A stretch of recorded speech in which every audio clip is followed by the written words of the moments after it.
Hey, behind me here we've got our 53 foot. We are reaching the finish line with this. We just need paint and to do a little bit of flooring. So we've got the floor welded in. We are stitch welding it from underneath to attach it to the structure we installed. I'll probably do a little video underneath of what that looks like, and I'll show you the flooring inside. So we just need to do a little sealant, primer, knock a little rust off here and there. We're going to go with new containers from now on, but these used work. I just think we're going to save money with new, and it's going to be a better product in the end for the customer.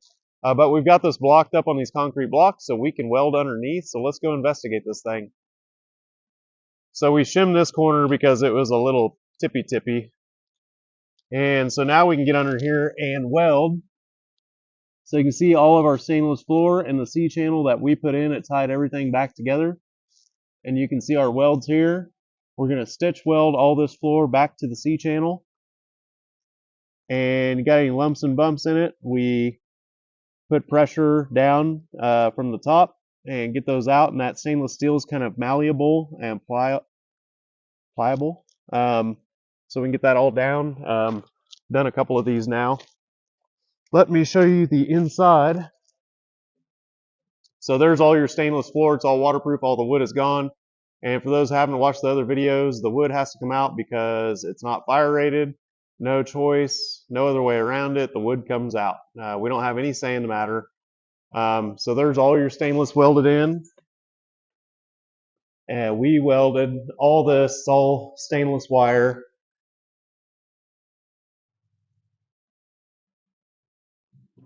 So you can imagine this is an extraordinary amount of welding, and he did an incredible job.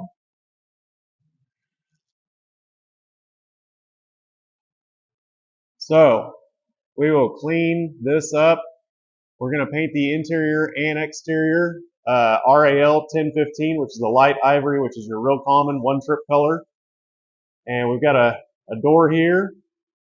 And what we do is we seal it, then we sand the sealant, then we prime it, and we paint it.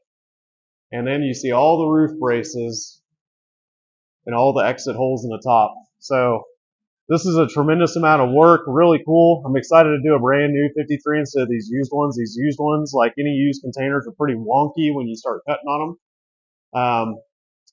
And this is actually a mobile boiler. So it's a really cool. They can pull up with this product, service the boilers, and not shut the heat down for the school or institution that they're working on.